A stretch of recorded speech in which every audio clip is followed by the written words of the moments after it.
Hey everyone, Scott here to discuss Do the Right Thing, starring Spike Lee, Danny Aiello, Ossie Davis, Ruby Dee, Giancarlo Esposito, Bill Nunn, John Turturro, Samuel motherfucking Jackson, John Savage, and Rosie Perez as she's introduced in this movie, directed by Spike Lee. Now, I remember seeing this one time about, I want to say, 2 years ago, if I'm not mistaken. And I remember it being a powerful movie, honestly. But let's see if it remains the same as I remember it from the time. Let's get into the movie, shall we? We open with something that looks like a music video for the song Fight the Power, or as they like to call it, Fight the Power! Moving on, which is introduced to this movie, and whenever I think about this movie, I think whatever I think about this movie, I like the song. I think of the song in this music video opening does take a little too long, but I do like the song. I have it on my iPhone, for example. We get to the character starting with radio host Mr. Senior Love Daddy, played by Samuel motherfucking Jackson, as he's telling the weather it's going to be a very hot day, as this movie takes place only one day until the end of the movie, and plays music throughout the day. And we get introduced to the rest of the characters, starting with hard time speaker Smiley, who tries to get people aware of Malcolm X and Dr. Luther King Jr. And I still have yet to see that Malcolm X movie. I never saw it, to tell you the truth. And that's a Spike Lee film as well. And I have seen Selma, which is about Martin Luther King Jr. I do remember that one. As well as the protagonist of this movie, Mookie, played by the film's director, Spike Lee, who's a relatable protagonist. We get to his work at a pizzeria with Sal, played by Danny Aiello, named Sal's Pizzeria, with his two sons Vito and Pino, one of them being played by John Turturro, who's an Italian racist motherfucker. As Mookie walks to work, he talks briefly to Mother's sister, played by Ruby Dee, and the mayor, as he's called, played by Ossie Davis, visits Sal's place briefly. Then we move on to Coconut Sid, as well as Tina, who I thought... I might be wrong. Tina's not in this scene. What the fuck am I talking about? Ahmed, and C, who, if you don't recognize this actor, it's Martin Lawrence, who are mostly in the background, but every character I can relate to in this movie, particularly Radio Raheem, played by Bill Nunn, who blasts the radio of the song Fight the Power. That's the song that was introduced at the beginning.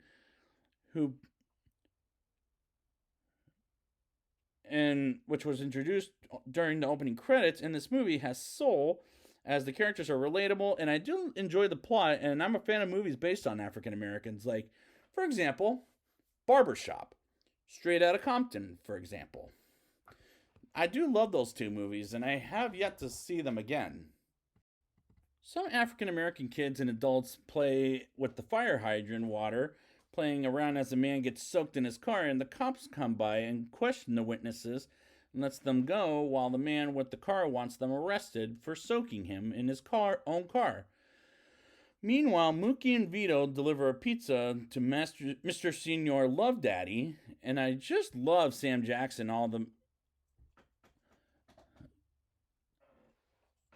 I love Sam Jackson as in the movies in general.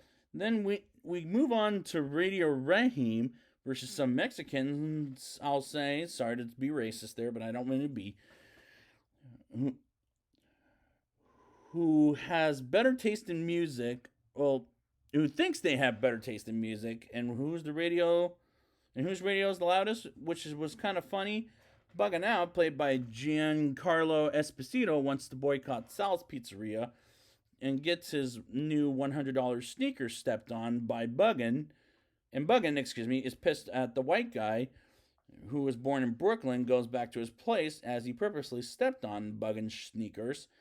Vito and Mookie have a conversation about beating Pino's ass, as Pino, who's the boss in front of Mookie, as the cops stare at a few African American men just sitting around and talking, and unfortunately, that's what happens in real life as far as I'm concerned. and other African Americans, I'll say.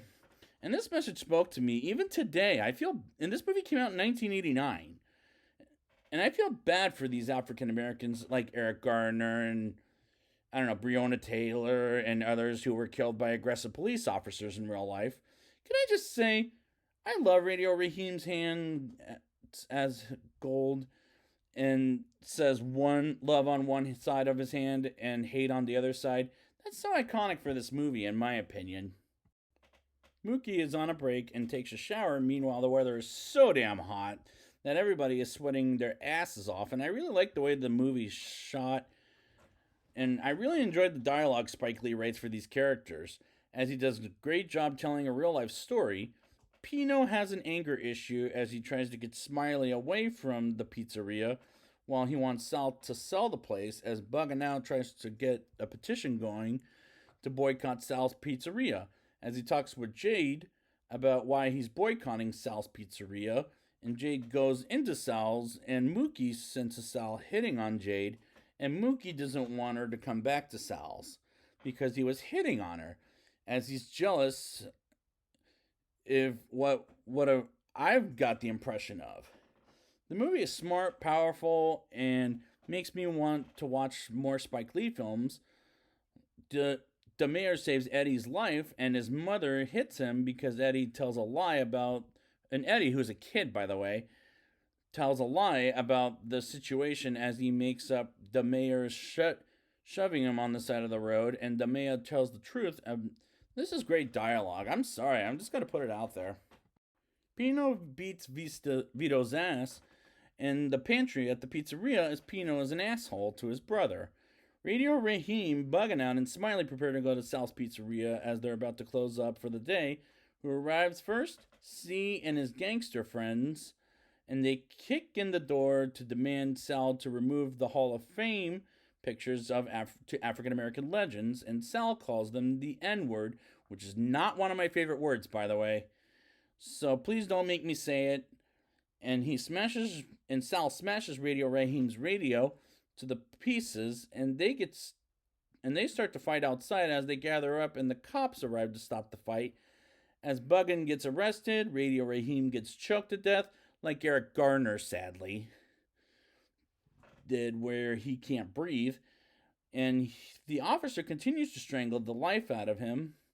Felt too real by the end of the day. And in today's world, Mookie realizes what Sal did was wrong, and throws a trash can to Sal's window.